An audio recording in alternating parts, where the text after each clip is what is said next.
Okay, so depending on what side of the aisle you're going to sit with this story, you're either going to sit there and say the modern day story for Assassin's Creed is forgetful, nobody cares about it, or you're going to be like me and say that you really enjoy it. Here we have a little bit of a news update regarding Assassin's Creed Shadows, and this story will determine if you lean one way or the other.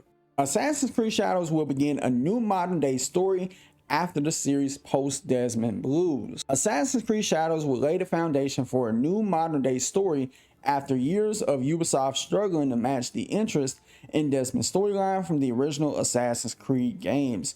Mark Alexis Cote, Ubisoft's vice president, executive producer of Assassin's Creed, said at a BAFTA event attended by Eurogamer that Ubisoft has struggled to find its footing with the modern day aspect of Assassin's Creed in recent years. That's putting it mildly.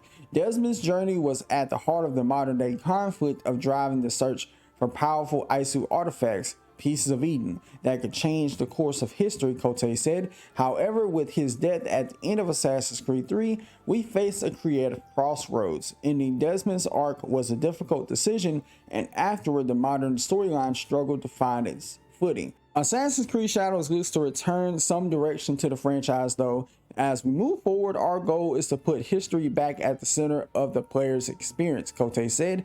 The modern day narrative will serve to enhance rather than overshadow the historical journey. By drawing meaningful contrasts between past and present, we aim to restore a balance that was once the hallmark of the franchise. The modern day storyline will explore deeper themes of memory, identity, and autonomy, how the past shapes who we are, how controlling this past can impact our future. These themes will allow us to reflect on contemporary issues, freedom versus control, the power of knowledge, and the tension between individuality, conformity, all through the lens of history. The groundwork for this new direction will take shape with Assassin's Creed Shadows, which will lay the foundation for this narrative evolution that will grow in the years to come. The last three mainline Assassin's Creed games storyline in terms of the modern day has been absolutely forgetful. Like, they don't really force you out of the animus at any given point. They don't really get you to spend time with people around you to converse, to get to know what's going on in the modern day storyline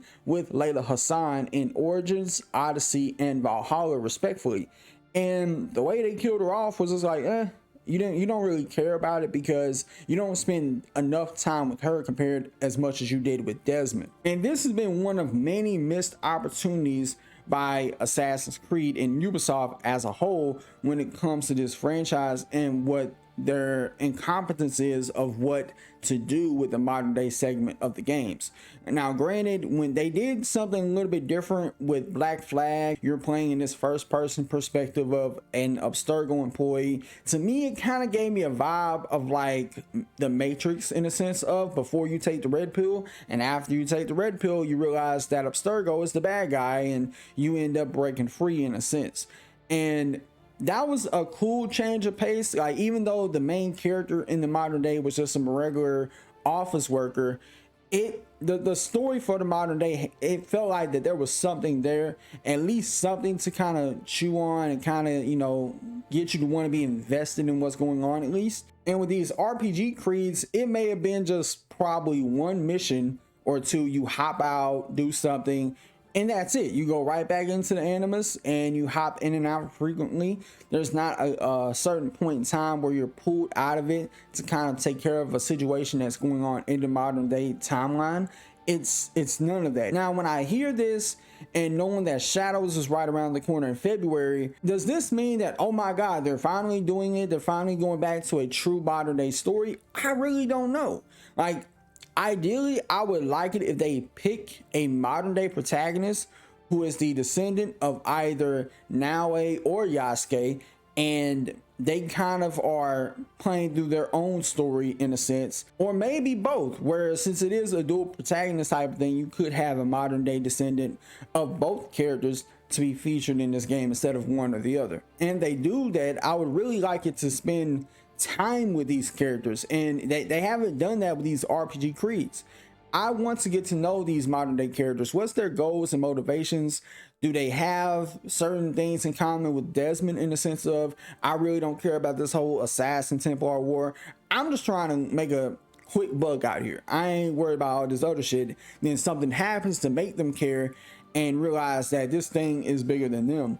So it makes me wonder if they could do something like that. And furthermore, is William Miles still alive? And if he is, I wouldn't mind playing as William Miles in the modern day, honestly.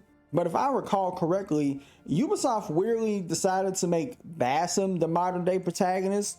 Like, I don't know if that's the case with Shadows, or it is in fact like a brand new modern day character and it's not Basim. If anything, Basim should be the modern day villain of the whole story, especially if you know how everything went the way it did playing Valhalla. Point is, I just want them to do something to make me care about what's going on in the modern day, because that's something that's been taking a humongous backseat.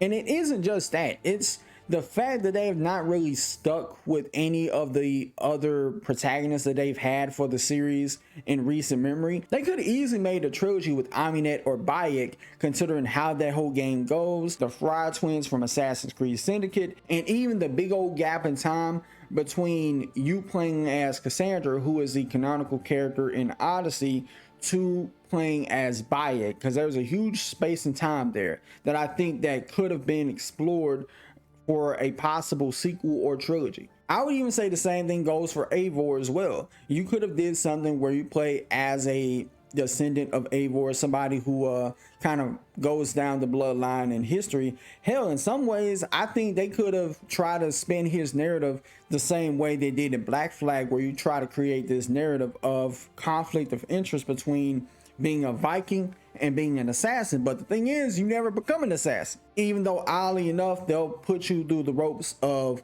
learning how to assassinate, learning how to hide in plain sight and things of that nature, but you never get fully sworn into the Brotherhood of Swords, which I think if they had went that route and created that conflict of interest, having Vikings tell Eivor, hey, you're a Viking, you're not this sneaky, shadowy type person. What are you doing? Create that discourse within the game. It could have been something for like a side narrative they could have went for with that game. It was a huge missed opportunity, especially with everything that was going on with the game. And I'm pretty sure at some point down the road, we will get another Assassin's Creed Mirage game playing as Basim. I really liked his character arc in that game from a story standpoint, even though the story at some point during the game took a back seat in the big old chunk of the game, where it has this high point in the beginning and it kind of starts to take a back seat and you have to do all these investigations and hunt down different members of the order. But by the time you get to the final act, it concluded very well, and it left a cliffhanger there just so they can pick up where they left off. But I don't know, I'm a little bit pessimistic when it comes to the modern day section. I don't know what they're going to do exactly, but, you know, I'm still going to be there playing the game day one. But for now, best believe we're all in wait and see mode. But with that being said, y'all let me know what you think about all this in the comments below. Till next time, I'll see y'all in the next video. Peace.